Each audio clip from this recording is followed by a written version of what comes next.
Hey everybody, how's it going? Today I'm going to do a video on basic strength training with a single dumbbell.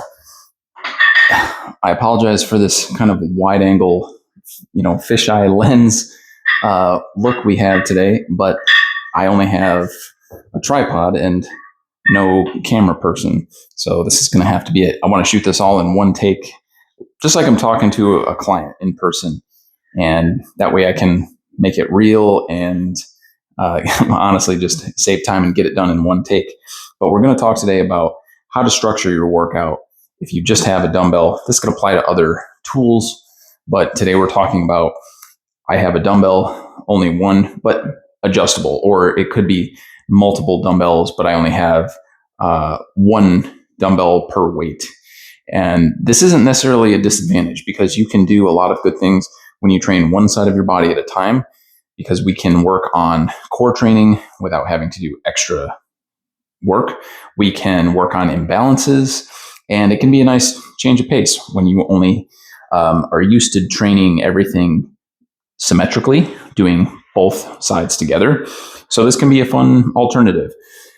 So in terms of how to think about your workout, instead of knowing the muscles, thinking about, well, I need to train my deltoid, and then I need to train my pecs, and then I need to train my biceps, and I need to train my lats.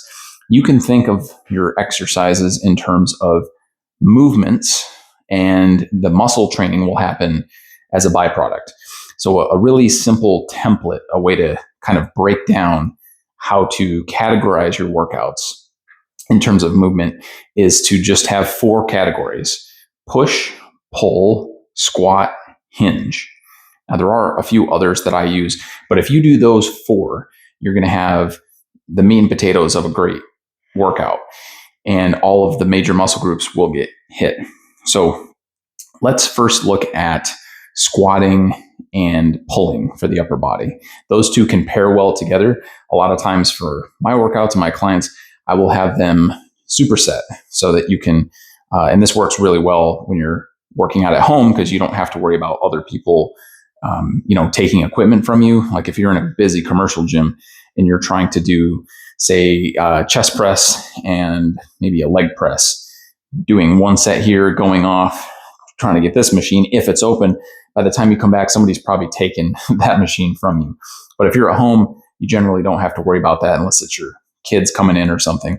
So pairing muscle groups that are not competing with each other is a nice way to condense your workout, because while you're resting one muscle group, you can work another, and you also get a little bit more of a heart training cardio effect that way, which isn't really a bad thing. But it shouldn't be so much of a cardio challenge that becomes the limiting factor instead of the muscles. So anyway, let's look at for your squat. It can be any kind of squat, but I'm going to have you do a goblet squat. So goblet means you hold the dumbbell like so.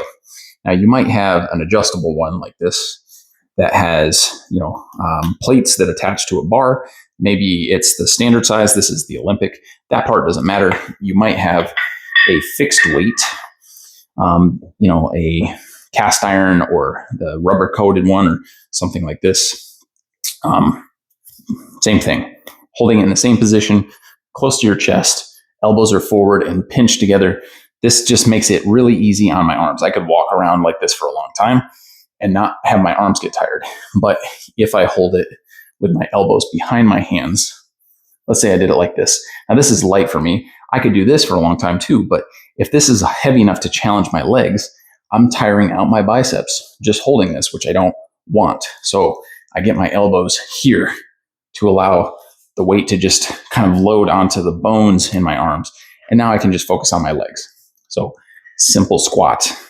Knees are going to go out a little bit, toes are out, and I'm going to squat down, hips going back, aiming to get those knees out so that I can not bother my knees. And if you aren't comfortable with that, you could squat to a bench. I don't want to go too long into the time of technique for each exercise. Just talk about more categories. I do have videos for technique on my YouTube channel. If you want to check them out, I go pretty in depth. But just a basic squat, right? And then we're going to go pair that with an upper body row. If we have one dumbbell, maybe you don't have a bench, you can use your leg as a post. We put the leg back on the same side that you're rowing with, post up, hand on the knee or forearm, and then we row. So basic one arm row. Obviously do both sides. So those two pair really well together. Going to train a lot of different muscles. The second pair, push and hinge. So a push could be things like push-ups, bench press, but since we have the single dumbbell, we are going to work on an overhead press. So we rack the dumbbell in front of the shoulder, we keep the core tight. Nice side benefit to this is we're working the obliques because the weight is on one side of my body. That makes my body want to go like this. So these muscles and the hips have to fire to just keep me in a nice tall position. So that works a lot of our upper body pushing muscles. And then for our hinge, now we're getting into the lower body again, but on the back side of the body, hamstrings and glutes primarily, but also lower back. So if you have that one dumbbell, you can do a single arm Romanian deadlift. So you're in a square stance, feet are shoulder width apart. You're going to bend over as far as you can with a straight back and then come up. Now, if you're working with a dumbbell and you don't have a lot of really heavy weight, you can't go that heavy, what I recommend you try is a kickstand. So that means we slide one leg back. So get your balance on one leg. That will shift everything over this plant leg, and then just set that back foot down. Heel or the toe of that foot about level with the heel of the front. This just makes it so it's not all about balance, but we're still focusing on the same side leg that's holding the weight. And then same thing, we hinge and come up. My dog just came in. You want to say hi, Violet? You want to say hi? Come here. Here she is. Say hi. So that is it for the basics. Push, pull, squat, hinge, and you've covered, 90% of the muscles in your body. So if you guys have questions on how to do this in a individualized way, we're wondering about, how often do I do it, rep ranges, what exercises, on and on and on. Let me know. Leave a comment, or you can message me directly, and I'd be happy to talk to you about it. I do offer online and virtual and in-person training. I have a free school community. I have a newsletter you can sign up for on my website, everythingbutthegym.com.